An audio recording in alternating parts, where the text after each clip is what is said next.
of a show.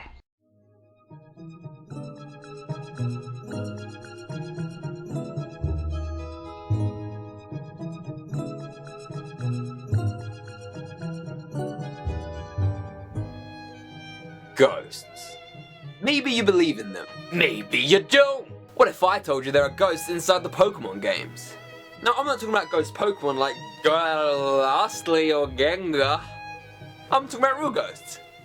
People ghosts. Roll it! It all starts with this girl outside. She'll ask if you believe in ghosts, giving you the option of saying yes or no. Yes isn't that interesting, but no triggers this response. Ha ha ha, I guess not. That white hand on your shoulder, it's not real. You can't see anything on screen, so it's debatable as to whether anything was actually there, and it's played off as if she was just trying to scare you. But there's a little more to this story than just that. Some of you might not know this, but the Pokemon anime was originally going to be more adult. It was to follow a guy called Red, and it's what the games were based on. The show got cancelled because Nintendo wanted to market to a younger audience, but I guess it did work out for the best because eventually we did get a 4-episode series called Pokémon The Origins, which was a condensed version of the original show. In the show's second episode, Red meets a girl in Lavender Town that asks if he believes in ghosts. He says no, and the girl responds by telling him about the white hand on his shoulder. Once again, it's played off as if she was just trying to scare him, and it's never mentioned again. However, in the scenes prior to this, there actually is a white hand behind Red. So what does that mean? Well, since the show was supposed to exist around the same time as the games, it's possible that this girl isn't lying. Maybe there actually is a white hand behind you.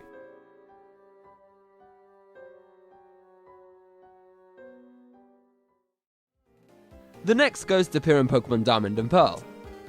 In either version, at the end of Eterna Forest, you can find a building called the Old Chateau.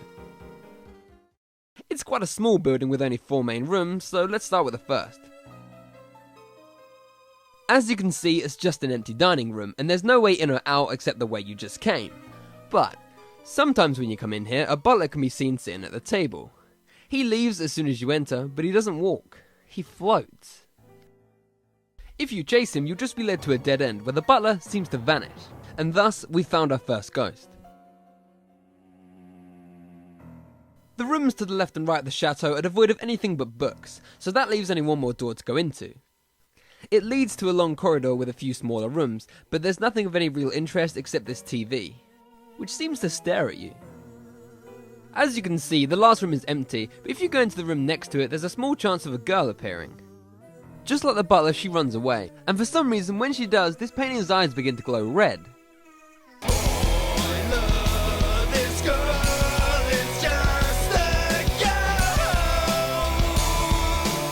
If you follow her into the hall, you'll be alone once again. That's all that happens, but let me explain why this encounter is quite terrifying. Because Pokemon is viewed from above, it allows you to see rooms you're not in, so this girl can't actually see you. She isn't moving to escape from you like the butler was. In fact, since she's in the last room, she actually comes towards you. These ghosts are some of the weirdest encounters in Pokemon. They serve no purpose to the story, and they're fairly uncommon. The only reason there is to go into the old chateau in the first place is to catch a Rotom from the TV. So then why would there be ghosts here?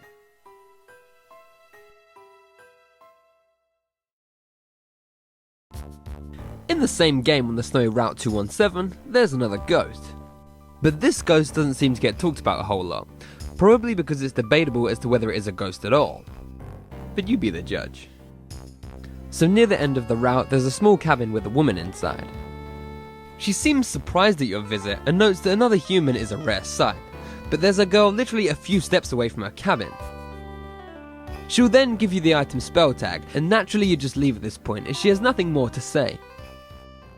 Once you're outside, you may notice that the cabin lights are now off. Going back inside the cabin, the woman is nowhere to be found, but that doesn't mean she's a ghost. I mean, she could have just gone off somewhere, right? Well, maybe, but I find it pretty coincidental that the item she gives you raises ghost-type attacks. The theory that this woman is a ghost is also backed up by Ace Trainer Olivia, found further up the route. She'll mention that there are many stories about hauntings in the area. So let's recap. A strange woman gives you an item for ghost Pokemon, she then disappears, and then a trainer talks about hauntings in the area. I'm not sure about you, 'But that's enough proof for me. 4 years after Diamond and Pearl, Black and White were released. And of course there's a ghost, otherwise I wouldn't be talking about it. First you'll have to go to Marvelous Bridge and travel all the way to the end. There you'll find a guy on his own. Take note, it's important. Now go into this small building and talk to the old woman. She'll say she's tired, and I know that sounds kinda pointless, but take note, it's important. Now if you go outside, you can sometimes see a woman next to the guy that, check your notes, was alone. Notes! So he got himself a girlfriend. That's not a ghost.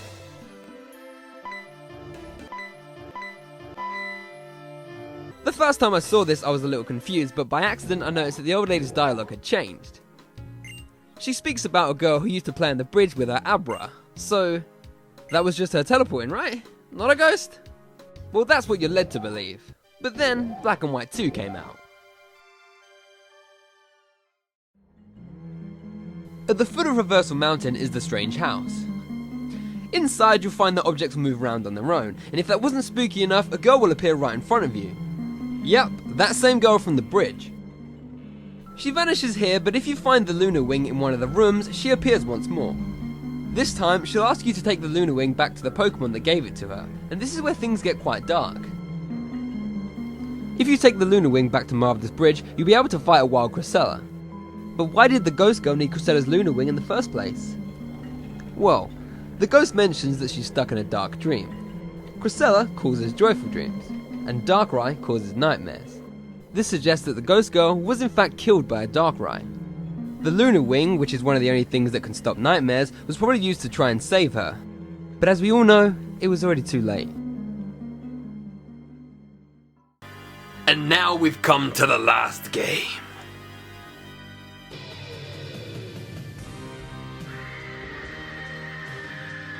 Pokemon X and Y.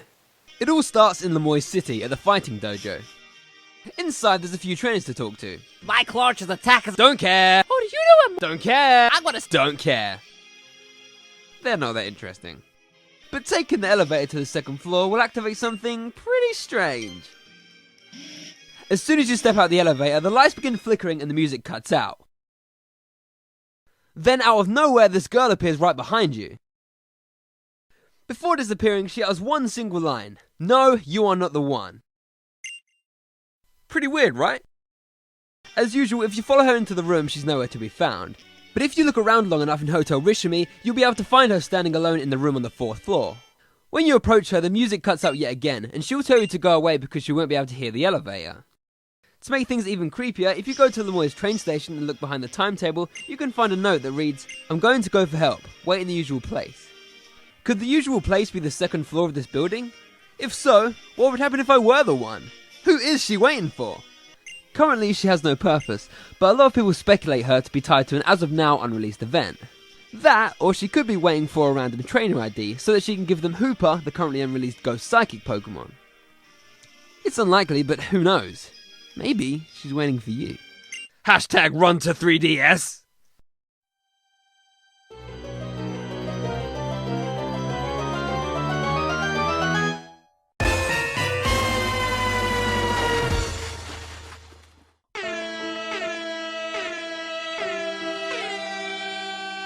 Unlike the other ghosts, this last one is actually part of the main story, and even if you've played X and Y, you probably missed it.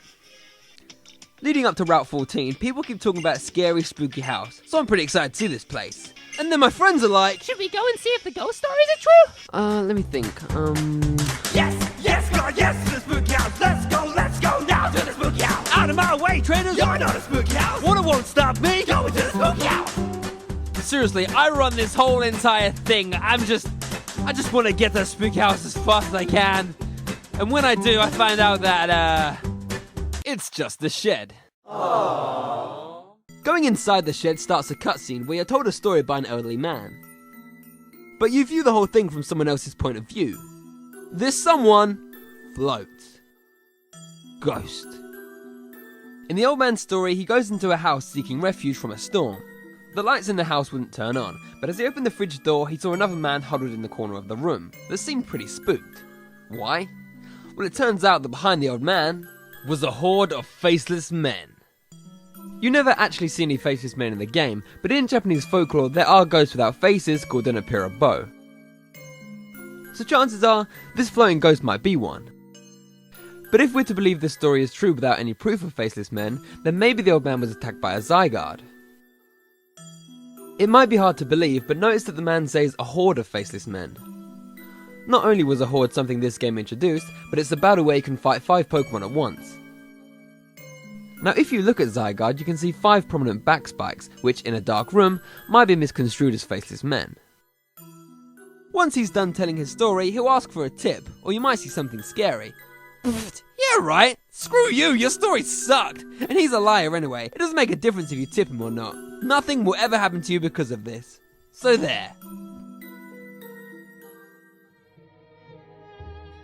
And thus we've come to an end. That's kind of all the ghosts I know about. Feed me, Super! Super Cat Eskimo, we just ate! I'm starving! Fine. I guess I'll see you guys a bit later.